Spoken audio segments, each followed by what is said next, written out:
А вот наш дом, наш Хальброн. Вот так сейчас это выглядит.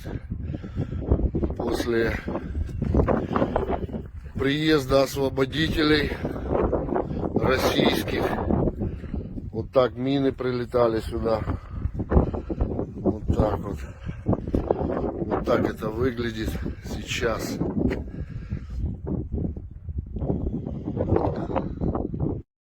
А вот наш дом, наш Хальброн. Вот так сейчас это выглядит. После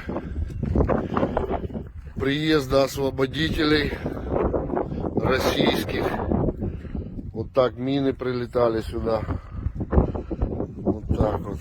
Вот так это выглядит сейчас.